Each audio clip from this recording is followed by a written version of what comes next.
Hey everyone, welcome to English Literature with Sumona. Today we will be dealing with a poem, and the poem name is My Grandmother's House, written by Kamla Das. तो कमला दास ने ये poem लिखी है। कमला दास की और भी बहुत interesting poet है, और ये एक ऑटोबायोग्राफिकल पोएट है। इन्होंने अपने जीवन के जितने भी एक्सपीरियंस थे, इन्होंने अपने लाइफ एक्सपीरियंस को अपने पोइट्री और शॉर्ट स्टोरी के थ्रू हम लोग के सामने प्रस्तुत किया, प्रेजेंट किया। सबसे पहले इनका लाइफ स्केच देख लेंगे। कमला दास was born in 31st March 1934 and died 31st May 2009. She has earned a respectable place in both English and Malayalam literature. She was poet and story writer. Her poetry is all about herself. A bilingual writer, Kamla Das has published several works of fiction in Malayalam under the pen name of Madhavakutty. She is often called the Queen of Erotica and also called confessional poet. कमला दास का जन्म 31 मार्च 1934 को हुआ और उनकी मृत्यु 31 मई 2009 में हुई। उन्होंने बहुत ही रिस्पेक्टेबल पोजीशन हासिल किया था सोसाइटी में, इंग्लिश और मलयालम लिटरेचर में। और उनकी जो राइटिंग, उन्होंने पोइट्री राइटिंग भी की थी और शॉर्ट स्टोरी भी लिखती थी। और उनकी जो पोइट्री होती थी वो उनके अपने ऊपर ही बेस्ड होती थी, और वो ऑटोबायोग्राफिकल पोइट्री करती थी। मतलब उनका जो भी रहता था एक्सपीरियंस लाइफ का, वो अपने पोइट्री में या फिर शॉर्ट स्टोरीज में लिखती थी। वो बाइलिंगुअल राइटर थी। Bilingual means more than one language, जिसको भी आता है, और with deal with return skill, मतलब वो लिख भी सकता है, तो उससे बाइलिंगुअल राइटर कहते हैं। कमला दास ने बहुत सारे फिक्शन वर्क्स भी लिखे हैं। उनके पेन नेम, मतलब उनका पेन नेम था माधवकुट्टी, और उन्होंने मलयालम में इसी नाम के थ्रू बहुत सारे फिक्शन वर्क किए हैं। She is often called the queen of erotica. She is known for sexual adventures in her writings. Okay, because uh, she is often called the queen of erotica because she is known for sexual adventures in her writings. So और उन्हें कन्फेक्शनल poet भी कहा जाता है, क्योंकि उनकी जो poetry और उनका जो राइटिंग स्किल था वो बेस्ड था उनके अपने खुद के लाइफ के ऊपर। उन्होंने जो भी एक्सपीरियंस किए थे अपने लाइफ में, तो उन्होंने अपने सारे एक्सपीरियंस को अपने राइटिंग वर्क्स में लिखा था। अब नेक्स्ट देख लेंगे इनकी कुछ works. She was short listed for the Nobel prize for literature. उन्हें नोबेल प्राइज के लिए शॉर्ट लिस्टेड किया गया था। और उनके कुछ इम्पोर्टेंट वर्क्स देख लेंगे। उनकी नॉवल है जो 1976 में पब्लिश्ड हुई थी, alphabet of last. Autobiographical 1976 my story उनकी ऑटोबायोग्राफिकल राइटिंग थी। और उसे सबसे पहले उन्होंने एंटे कथा 1973 में जो पब्लिश हुई थी, उन्होंने मलयालम लैंग्वेज में लिखी थी, फिर बाद में उसे इंग्लिश में ट्रांसलेट किया गया। उनकी दो शॉर्ट स्टोरीज भी थी 1977 में, a doll for the child prostitute, और 1992 में Padmavati the harlot and other stories. Kamla Das' poetry is primarily autobiographical, and her theme is love for a lonely heart, love with never ending passion, lust, greed, and hungry that never satiate. She is known for sexual adventures in her writing. कमला दास की जो poetry थी वो primarily autobiographical होती थी, और उनके जो writing की जो थीम थी ना, वो क्या थी कि जो अकेला मन होता है ना, जो प्यार के लिए तरसता है, और उन्होंने कहा था कि ये जो पैशन होता है, लस्ट इच्छा है ना, ग्रीड होता है, जो लालच होता है, हंगर भूख होता है, ये कभी भी शांत नहीं होता है ना, इसे कभी भी शांत नहीं किया जा सकता। और उन्होंने she is known for sexual adventures in her writing. Okay, so अभी नेक्स्ट देख लेंगे कि इनके पोइट्री में और क्या क्या कलेक्शंस है। 1964 the sirens 1965 Summer in Calcutta, 1965 An Introduction, 1967 The Descendants, 1973 The Old Playhouse and Other Poems, The Stranger Times, 1979 Tonight, The Savage Ride, 1984 Collected Poems, 1985 The Annamalai Poems, 1997 Only the Soul Knows How to Sing, 1999 My Mother's at 66, 2001 Ya Allah and punishment is the kindergarten. Okay, तो ये सारी इनकी poetry की collections है। आप लोग इसमें से जरूर पढ़ ले, अगर कम्पिटिटिव एग्जाम दे रहे हैं तो बहुत ज्यादा बेनिफिशियल रहेगी। अब नेक्स्ट देख लेते हैं पोएम के बारे में, अबाउट द पोएम कि ये पोएम में है क्या और हम लोग क्या पोएम पढ़ेंगे इस पोएम में। My grand mother house is a nostalgic revisit of her grandmother's in her memory। Okay, इसमें क्या होता है कि वो अपने बचपन के यादों को फिर से ताजा करती है और अपने ग्रैंड मदर के जब वो जाती थी अपने ग्रैंड मदर के पास और उन्हें बहुत प्यार मिलता था, तो उस समय का उनका जो फीलिंग रहता था तो वो आज वहाँ नहीं है, आज वो वहाँ से बहुत दूर है और उन सारे चीजों को, अपने बचपन के यादों को बहुत ज्यादा मिस करती है। तो इसी पे बेस्ड है ये poem. This is a very short and sweet poem. It is very simple 60-line poem with no definite pattern of rhyme, and tone of the poem is melancholic and mood of nostalgic. This poem published in Poem Collection 1965 Summer in Calcutta. She was reminded of her grandmother's house where she spent her unforgettable childhood. It was the only place where she could obtain love from her grandmother. ये एक ऐसा अकेला जगह था जहां बचपन में उन्हें प्यार मिला था अपने ग्रैंड मदर से। तो ये सारे चीजों को अपने पोएम में लिखी है। तो फिर अब पोएम को लाइन बाय लाइन एक्सप्लेन करते हैं और देखते हैं कि पोएम में किस तरह के एक्सपीरियंस है पोएट्रीज की। सो स्टार्ट करते हैं। My grandmother's house, written by Kamala Das. There is a house now far away where once I received love. That woman died. The house withdrew into silence. Snakes moved among books. I was then too young to read, and my blood turned cold like the moon.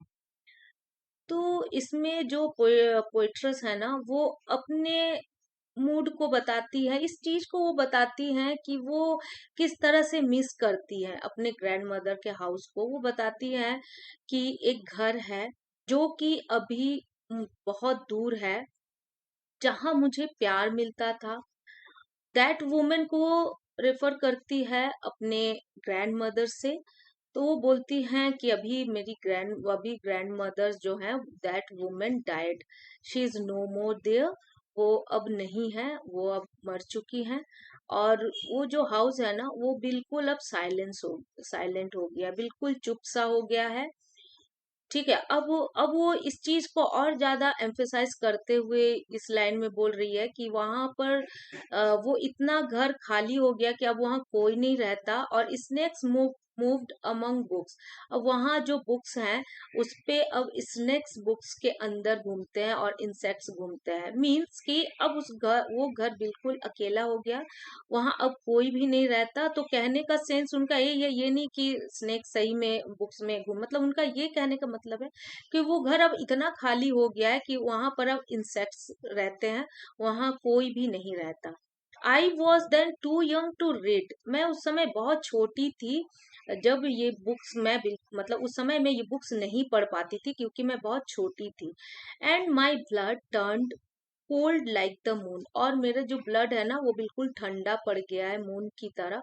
ऐसा क्यों वो बोलती हैं? क्योंकि उनका जो घर है, वो जब मेमोरी में इस चीज को सोचती हैं तो उन्हें बहुत ज्यादा ऐसा फील होता है कि अब वहाँ कोई नहीं रहता, वो घर बिल्कुल खाली है। कभी वहां पर वो जाती थी, उन्हें वहां ढेर सारा प्यार मिलता था। तो उस घर के डार्कनेस को, उस घर के खालीपन को, अपने ग्रैंड मदर्स को मिस करते हुए उसे बहुत ज्यादा जो अकेलापन फील होता है, इस चीज के बेस पे वो ऐसा बोलती है कि मेरा जो ब्लड है वो बिल्कुल ठंडा पड़ गया मून की तरह, क्योंकि मून को सिंबल किया जाता है ठंडेपन के लिए। ओके।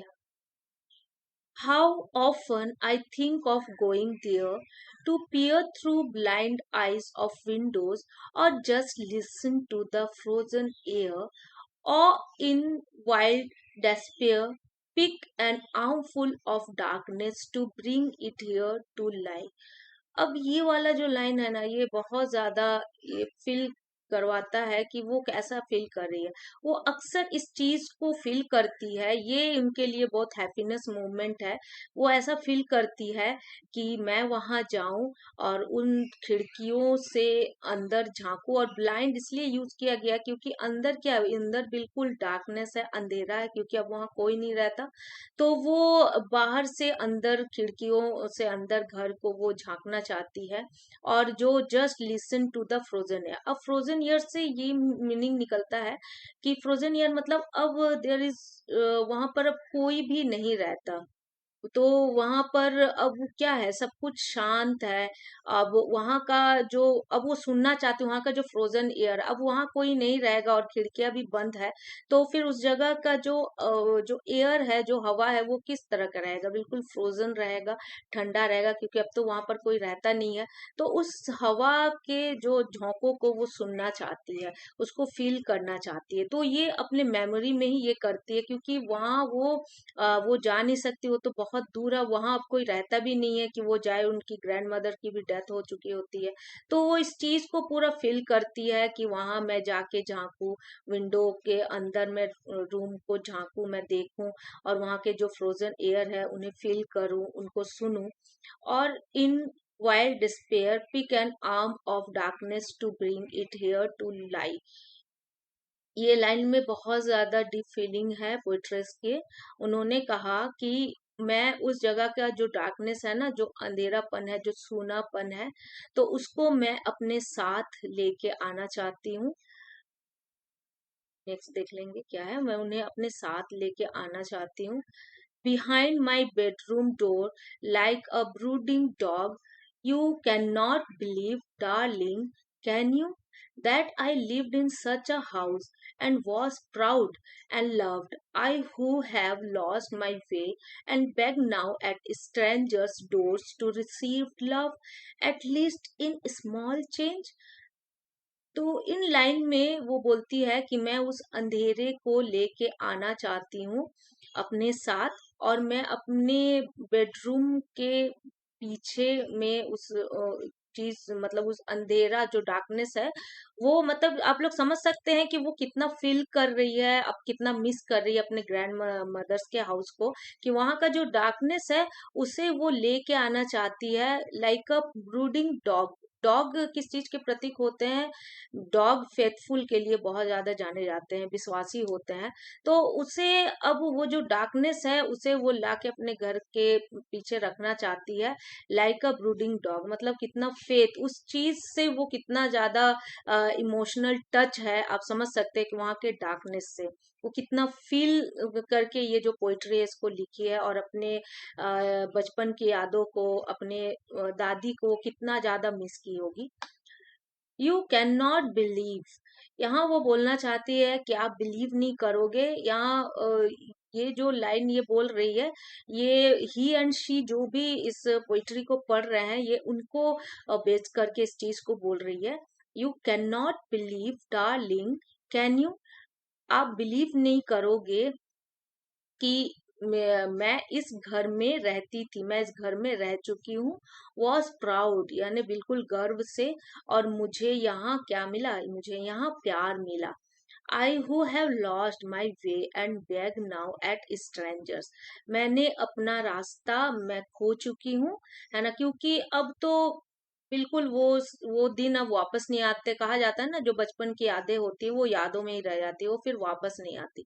तो वो बोल रही हैं कि मैं तो अपने जो रास्ता है उसको मैं लॉस्ट कर चुकी हूँ, और आज मैं प्यार की तलाश में दूसरे लोगों से डोर्स टू रिसीव का मतलब होता है किसी और लोगों से मैं प्यार की उम्मीद करती हूँ कि वैसा प्यार तो मुझे नहीं मिलेगा, लेकिन एटलीस्ट लिटिल बिट थोड़ा तो मिले।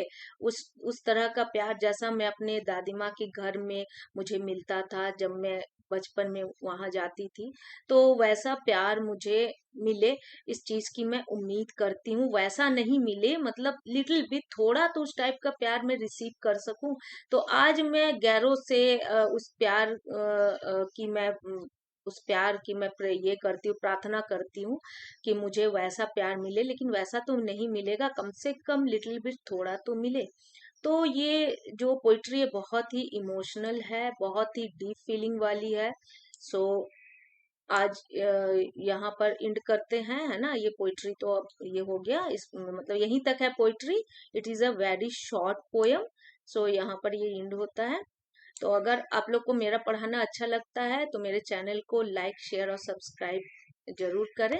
Till then, bye bye and take care of yourself.